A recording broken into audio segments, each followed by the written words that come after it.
Մի քանի շաբաթ առաջ կարդում էի Կիոսակիի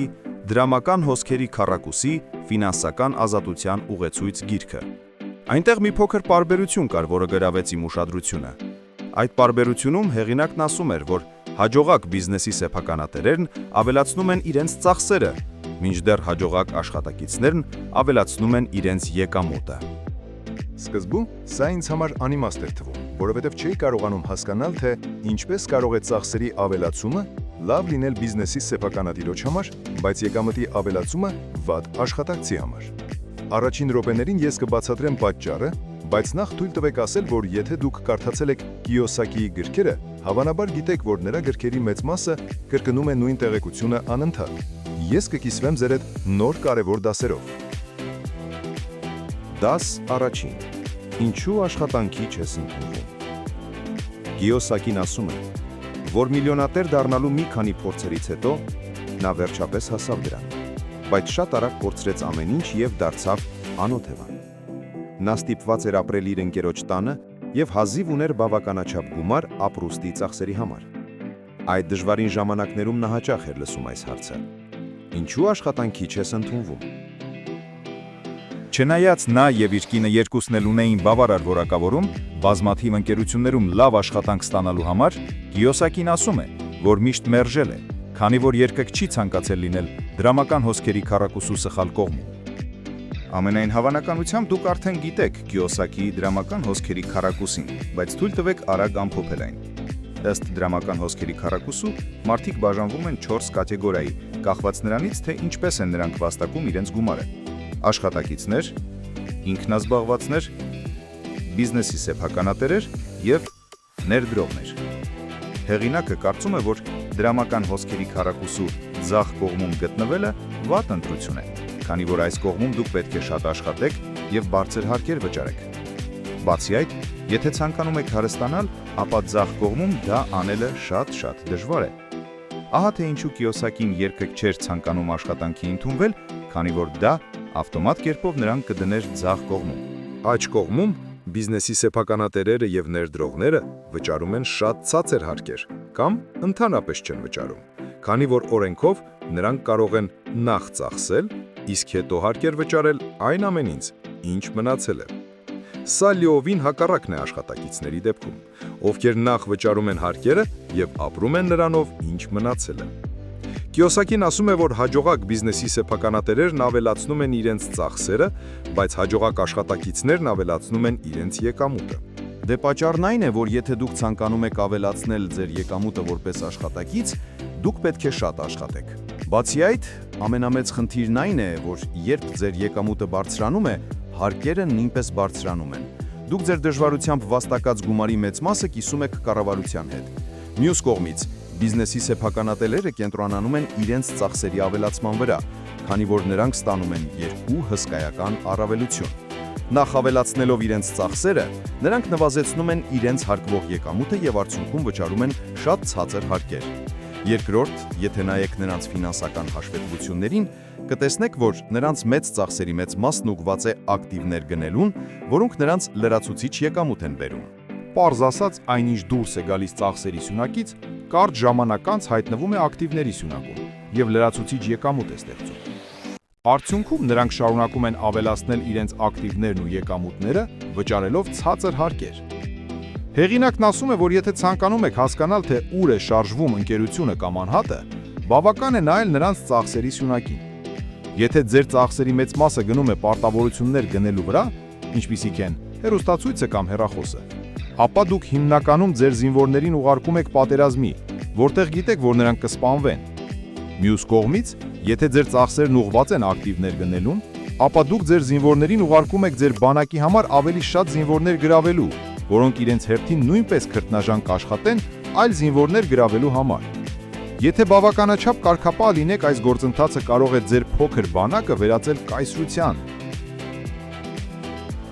Կիոսակին ասում է, որ մի անգամ մի լրագրող հարցրել է նրան, թե որքան է նա վաստակել անցյալ տարվա ընթացքում եւ որքան հարկեր է վճարել։ Երբ նա պատասխանել է, որ վաստակել է $1 միլիոն եւ վճարել է 0 հարկեր, լրագրողը պարզապես չի կարողացել հասկանալ, թե ինչպես է դա հնարավոր։ Մի քանի օր անց լրագրողը հոդված է հրապարակել, միլիոնատերն վաստակում է միլիոններ, բայց վճարում է 0 հարկեր վերնագրով։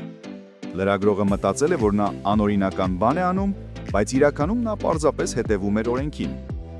Այս օրերին շատ ավելի հեշտ է օրինական կերպով հարստանալ, քան անօրինական ճանապարհներ փորձելը։ Անմտություն կլիներ փորձել ինչ-որ անօրինական բան, մինչդեռ կան բազմաթիվ օրինական եւ հեշտ ճանապարհներ։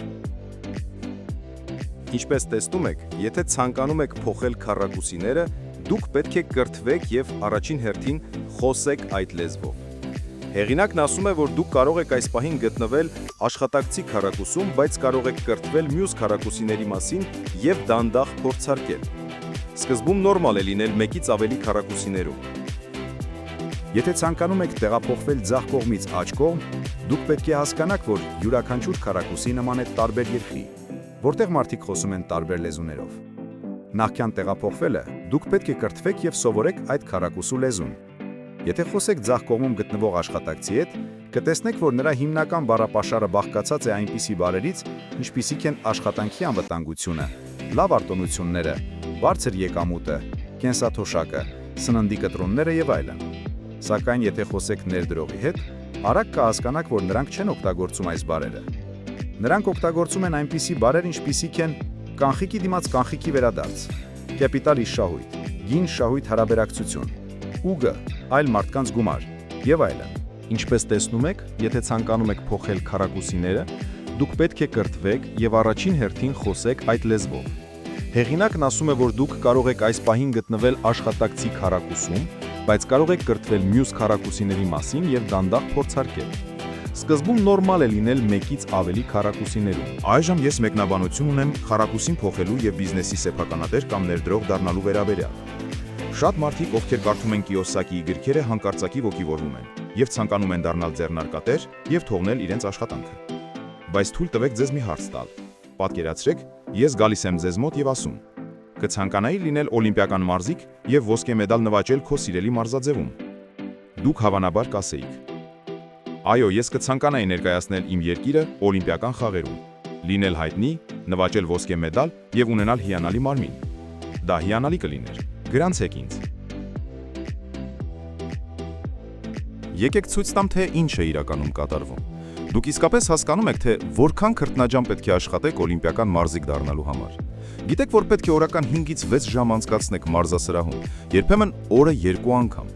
Դուք իսկապես ցանկանում եք ժամանակի մեծ մասը հավի կրծքամիս եւ բանջարեղեն ուտել։ Դուք իսկապես ցանկանում եք անցնել այդ ամբողջ ծանր մարզումների եւ հնարավոր մի քանի վնասվածքների միջով։ Ցանկանում եք վիճաբանություններ ունենալ ձեր զուգընկերոջ հետ, նրա հետ բավականաչափ ժամանակ չանցկացնելու համար։ Դուք իսկապես ցանկանում եք բաց թողնել ձեր ընկերոջ երեկույթը, որովհետև պետք է շուտ քնեք, որպեսզի կարողանաք շուտ արթնանալ մարզման համար։ Դուք իսկապես ցանկանում եք կատարել այս բոլոր զոհողությունները օլիմպիական մարզիկ դառնալու համար։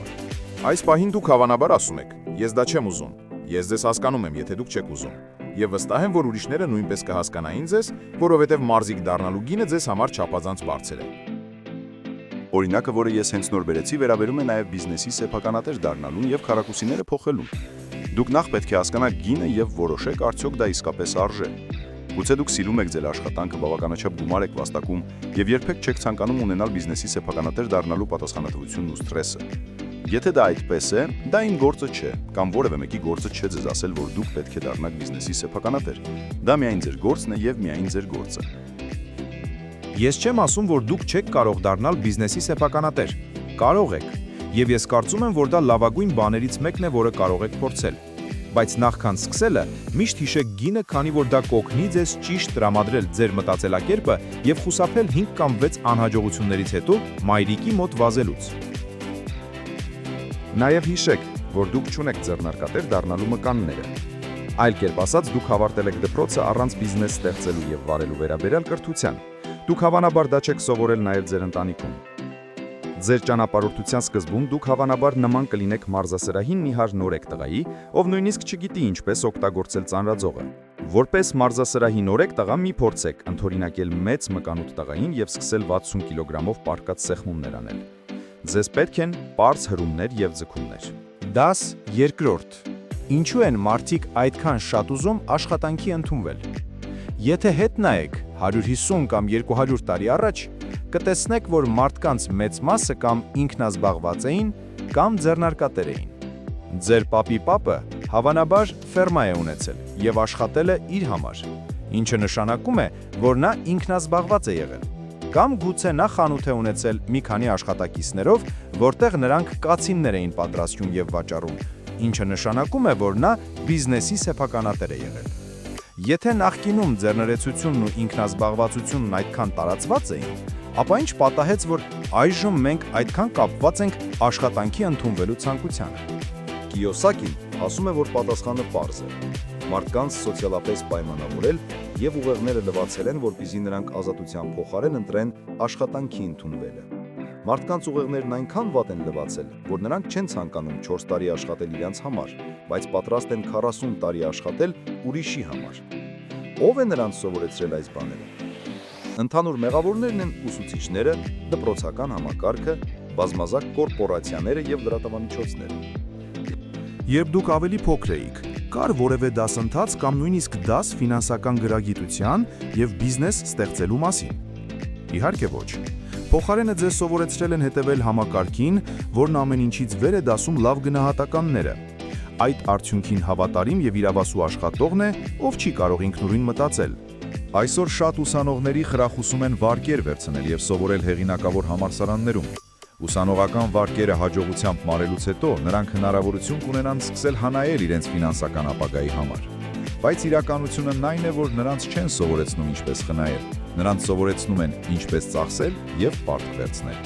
Քանի որ նրանք արդեն մի քանի տարի զրկել են իրենց ուսանողական վարկերը մարելու համար, նրանք կսկսեն տներ, գադջետներ, որոշ շքեղություններ, նոր հագուստ, կահույք եւ ավտոմեքենաներ գնել, հենց որ մի փոքր լրացուցիչ գումար ունենան։ Շուտով նրանք հայտնվում են պարտքերի մեջ, գումարած դրան կամ ուսնանան եւ թանկարժեք հարսանիք կանեն։ Եվ այստեղից ամեն ինչ սկսում է վատ թարանալ եւ զույգը ընկնում է ել ավելի շատ պարտքերի մեջ։ Սա այն ժամանակն է, երբ նրանք սկսում են երազել ֆինանսական գրագիտության մասին։ Սա նաև այն ժամանակն է, երբ նրանք հասկանում են, որ իրենց սխալ երազանք են վաճառել եւ համակարգը օգտվել է իրենցից։ Նրանք գիտակցում են այն փաստը, որ եթե նրանք օգտագործեին այն գումարը, որը վաստակել էին իրենց կարիերայի սկզբում, բիզնես սկսելու կամ ներդրումներ կատարելու համար, նրանք շատ ավելի լավ վիճակում կլինեին։ Կիոսակին ասում է, որ մարդկանց մեծամասնության փողի հետ կապված խնդիրների հիմնական պատճառն այն է, որ նրանք երբեք չեն սովորել դրամական հոսքերի կառավարում։ Նրանց սովորեցրել են կարդալ, գրել, մեքենա վարել եւ լողալ, բայց ոչ թե ինչպես կառավարել իրենց դրամական հոսքերը։ Առանց այս ուսուցման, նրանք ի վերջո ունենում են փողի հետ կապված խնդիրներ, այնուհետև ավելի շատ են աշխատում, հավատալով, որ ավելի շատ փողը կլուծի խնդիրը։ Դաս 3. Ինչ չի հետաքրքրում ձեր հիանալի արտադրանքը, պատմեք ինձ ձեր համակարգի մասին։ Շատ հաճախ ընկերներս մոտենում են ինձ, խնդրելով դառնալ իրենց նոր բիզնես գաղափարի մի մասը։ Նրանք սովորաբար սկսում են էներգիայով լի պատմել իրենց արտադրանքի մասին։ Նրանք խոսում են իրենց արտադրանքի յուրահատկության մասին, նրանք ասում են, թե որքան հիանալի է այն եւ որ շուկայում ոչ ոք չունի դա։ Մի քանի րոպե լսելուց հետո ես սովորաբար քաղաքավարի կերպով ներողություն եմ խնդրում եւ հրաժարվում, որովհետեւ երբ խոսքը վերաբերում է բիզնես ստեղծելուն, շատ դեպքերում արտադրանքը ամենակիչ կարևոր մասն է։ Ամենակարևոր մասը համակարգն է եւ այն մարդիկ, ովքեր փորձ ունեն այդ համակարգում։ Մարդիկ, ովքեր սովորաբար մոտենում են ինձ, երբեք չեն ստեղծել կամ վարել բիզնես համակարգ։ Աշխարհը լի է հիանալի արտադրանքներով, որոնք երբեք չեն հայտնվել դարակներում վատ համակարգի պատճառով։ Հենց հիմա դուք հավանաբար ինքներդ ձեզ ասում եք. ինչու է այս մարդը խոսում համակարգի մասին եւ անտեսում արտադրանքը։ Թույլ տվեք ձեզ հարցնել. կարող եք McDonald's-ից ավելի լավ համբուրգեր պատրաստել։ Դուք հավանաբար կասեք այո, շատ մարդիկ կարող են ավելի համեղ եւ ավելի լավ համբուրգերներ պատրաստել, քան McDonald's-ը, բայց այն ինչ շատ մարդիկ չեն կարող անել, դա McDonald's-ից ավելի լավ համակարգ ստեղծելն է։ McDonald's-ին հաջողակ դարձնում է ոչ թե նրա համբուրգերը, այլ համակարգը։ Դա այն համակարգն է, որը միսը ֆերմայից հասցնում է քաղաքի կենտրոն, որտեղ դուք այն էժան եք գնում։ Դաս 4. Դուք չեք կարող փողը տեսնել աչքերով։ Փողը տեսնում են մտքով։ Միջին վիճակագրական մարդու 95%-ն աչքերն են, եւ 5%-ը միտքն է, երբ նա ներդրում է կատարում։ Եթե ցանկանում եք փող տեսնել, դուք պետք է մարզեք ձեր աչքերը եւ մարզեք ձեր միտքը։ Եթե փողոցում փողի կույտեր լինեին, մարդիկ դուրս կվազեին եւ կվերցնեին այնքան, որքան կարող էին։ Դա այն պատճառով է, որ նրանց ինտելեկտի մակարդակը թույն է տալիս նրանց հեշտությամբ տեսնել եւ վերցնել այն, ինչ ֆիզիկապես իրենց առջև է։ Ցավոք, երբ խոսքը վերաբերում է ֆինանսական ինտելեկտին, մարդկանց մեծամասնությունն ունի ցածր IQ։ Ֆինանսական համակարգում վիրտուալ փողի կույտերից օգտվելը պահանջում է ֆինանսական ինտելեկտի բարձր մակարդակ, որը մարդկանց մեծ մասը պարզապես չունի։ Նրանք գաղափար չունեն, թե ինչպես գնալ վերցնել այն կանխիկ գումարը, որը հենց իրենց առջև է։ Փող տեսնելը սկսվում է ֆինանսական ինտելեկտից։ Օրինակ, եթե բժիշկն ասում է, ձեր սիստոլիկը 120 է, իսկ դիաստոլիկը 80, դա լավ է թե վատ։ Արդյոք դա այն ամենն է, ինչ դուք պետք է իմանաք ձեր առողջության մասին։ Իհարկե, պատասխանը ոչ է, բայց դա սկիզբն է։ Դա նույնն է, ինչ ասել, իմ բաժնետոմսի PE-ն 12 է։ Արդյոք սա այն ամենն է, ինչ ես պետք է իմանամ իմ հարստության համար։ Կրկին պատասխանը ոչ է, բայց դա սկիզբն է։ Ֆինանսական ինտելեկտը սկսվում է ֆինանսական գրագիտությունից, իսկ ֆինանսական գրագիտությունը սկսվում է ֆինանսական բառերն ու թվերը հասկանալուց։ Յոսակին ասում է, որ համաձայն չէ նրանց հետ, ովքեր ասում են փող աշխատելու համար փող է պետք։ Նրա կարծիքով առանց փողի փող աշխատելու ունակությունը սկսվում է փողի լեզուն հասկանալուց։ Ինչպես միշտ, հարուստ հայրիկն էր ասում. եթե փողը նախ ձեր գլխում չէ, այն չի լինի ձեր ձեռքերում։ Եթե ցանկանում եք բարձրացնել ձեր ֆինանսական ինտելեկտը, հեղինակը խորհուրդ է տալիս խաղալ cash flow խաղը։ Ձեզանից ոմանք հավանաբար կասեն, որ Կիոսակին խաբեբա է։ Նա պարզապես փորձում է վաճառել իր խաղը եւ ուսումնական նյութերը։ Դե ես չեմ կարող ասել նա խաբեբա է թե ոչ, բայց ես կարող եմ ասել, որ իր խաղերը օգտակար են։ Մի քանի բան կա, որ ինձ դուր չի գալիս Կիոսակիի մեջ, բայց պետք է խոստովանեմ, որ նա լավ տեղեկատվություն ունի իր գրքերում, հատկապես հարուստ հայրիկ, աղքատ հայրիկ գրքում։ Այն փոխել է բազմաթիվ կյանքեր դեպի լավը եւ դա մի բան է, որը չենք կարող անտեսել։ Դաս 5-րդ։ Գտեք մենթոր։ Մենթորն այն մարդն է, ով նստած է լեռան գագաթին։ Նարինջ է ուտում եւ ծիծաղում է ձեզ վրա, մինչ դուք շրջում եւ քորում եք ձեր գլուխը մտածում, թե ինչպես բարձրանալ լեռան գագաթը։ Ճիշտ մենթորը կարող է ձեր տարիները խնայել, օգնելով խուսափել այնպիսի բաներից, որոնք դուք չպետք է անեիք ի սկզբանե։ Հեղինակն ասում է, որ նույնիսկ օլիմպիական ոսկե մեդալակիր մարզիկները, ովքեր իրենց խաղերի գագաթնակետին են հասնում, ունեն մենթորներ։ Բայց միջին վիճակագրական մարդը նույնիսկ չի էլ մտածում մենթոր ունենալու մասին։ Ընտրեք ձեր մենթորներին խելամտորեն։ 16-րդ։ Իմացեք տարբերությունը ակտիվների եւ պարտավորությունների միջև։ Երբ բանկը ձեզ հիփոթեքային վարկ է տալիս տուն գնելու համար, բանկն ասում է ձեզ, որ ձեր տունն ակտիվ է։ Նրանք ձեզ չեն ստում, բայց նրանք նաև ձեզ ցույց չեն տալիս մեծ պատկերը եւ չեն ասում, թե ում ակտիվն է դա։ Ձեր տունը ձեր ակտիվը չէ, դա բանկի ակտիվն է։ Եթե չեք հավատում, նայեք բանկի հաշվեկշռին եւ կտեսնեք, թե որ կողմում է այն դրված եւ դեպի ում է հոսում կանխիկ գումարը։ Այսօր շատ են շփոթում, թե ինչ է ակտիվը եւ ինչը ոչ։ Հաշվապահության մեջ շատ բաներ գրանցվում են որպես ակտիվ, բայց իրականում դրանք ակտիվներ չեն։ Դրա համար Կիոսակին ունի պարզ բանաձև, պարզելու թե արդյոք ակտիվ են թե ոչ։ Եթե ձեր գնաց իրերը փող են բերում ձեր գրպանը, ապա դա ակտիվ է։ Եթե ոչ, դա պարտավորություն է։ Հիմա եկեք ենթադրենք, որ դուք գնում եք XYZ ընկերության 100 բաժնետոմս, յուրաքանչյուրը $5։ Սա ակտիվ է թե պարտավորություն։ Դե առաջին հայացքից դա ակտիվի տեսք ունի, բայց ճշմարտությունն այն է, որ դուք երբեք չեք իմանա, մինչև չվաճառեք այդ բաժնետոմսերը։ Ենթադրենք ձեզ գումար է պետք, եւ դուք պետք է վաճառեք այդ 100 բաժնետոմսերը։ Եթե մեկ բաժնետոմսի գինը $5-ից բարձրանա $6 եւ դուք վաճառեք ձեր բոլոր 100 բաժնետոմսերը, ապա դուք կվաստակեք լրացուցիչ $100, ինչը նշանակում է, որ այժմ կարող եք այն անվանել ակտիվ։ Բայց ինչ կլինի, եթե մեկ բաժնետոմսի գինը ընկնի մինչև $4։ Դե դուք կկորցնեք $100։ Այդ դեպքում դուք չեք կարող այն ակտիվ անվանել, քանի որ այն ձեր գրպանը փող չի բերել։ 17-րդ։ Հավատի ուժը։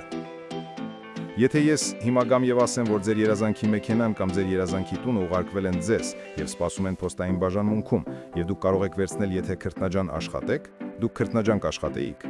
Եթե ասում եք այո, ապա շարունակեք աշխատել, որովհետեւ այն ինչ ուզում եք իսկապես սպասում է ձեզ։ Դուք պետք է ունենաք ամուր հավատ, որ այն ինչ դուք ուզում եք, նույնպես ուզում է ձեզ եւ այն սպասում է ձեզ։ Հավատը թույլ է տալիս ունենալ իրերը նույնիսկ նախքան դրանք ֆիզիկապես ունենալը։ Հաջողակ մարդիկ ուժեղ հավատ ունեն, նույնիսկ այն ժամանակ, երբ նրանք անօթևան էին եւ քնում էին փողոցներում։ 18-րդ։ Ինչպես կարող եք տեսնել ձեր ապագան։ Պատմեք ինձ այն 5 մարդկանց մասին, որոնց հետ անցկացնում եք ձեր ժամանակի մեծ մասը, եւ ես ձեզ կասեմ, թե ինչպիսին է լինելու ձեր ապագան։ Ահա մի լավ վարժություն, որը կարող եք անել։ Քայլ 1. Գրեք 5 մարդու անունները, որոնց հետ ամենաշատն եք շփվում։ Քայլ 2. Գծեք դրամական հոսքերի քառակուսի եւ յուրաքանչյուր անձի անունը տեղադրեք այն քառակուսում, որտեղ նա գտնվում է այս պահին։ Քայլ 3. Տեսեք արդյոք այդ մարդիկ նույնպես շարժվում են դեպի նույն քառակուսին ինչ դուք, թե արդեն գտնվում են այն քառակուսում, որտեղ դուք ուզում եք լինել։ Եթե ոչ, ապա ժամանակն է որոշ փոփոխություններ կատարել։ Եթե ցանկանում եք թռչել արծիվների հետ, ապա մի լողացեք բադերի հետ։ Դաս 9-րդ։ Եղեք չեզոք հաղթանակի եւ պարտության նկատմամբ։ Որպես ներդրող կամ բիզնեսի սեփականատեր հաջողության հասնելու համար դուք պետք է էմոցիոնալ առումով չեզոք լինեք հաղթելու եւ պարտվելու նկատմամբ։ Հաղթելն ու պարտվելը պարզապես խաղի մի մասն է։ Հիմնական պատճառը, թե ինչու են այդքան շատ մարդիկ ֆինանսապես պայքարում, այն չէ, որ նրանք լավ կրթություն չունեն կամ աշխատասեր չեն, այլ այն, որ նրանք վախենում են պարտվելուց։ Եթե պարտվելու վախը կանգնեցնում է նրանք արդեն պարտվել են։ Մարդկանց մեծ մասը ֆինանսապես տուժում է, որովհետև նրանց հույզերն են կառավարում իրենց մտքերը։ Մենք, որպես մարդ հարարածներ, բոլորս ունենք նույն հույզերը։ Այն, ինչ որոշում է, թե ինչ ունենք կյանքում, հիմնականում այն է, թե ինչպես ենք մենք վարվում այդ հույզերի հետ։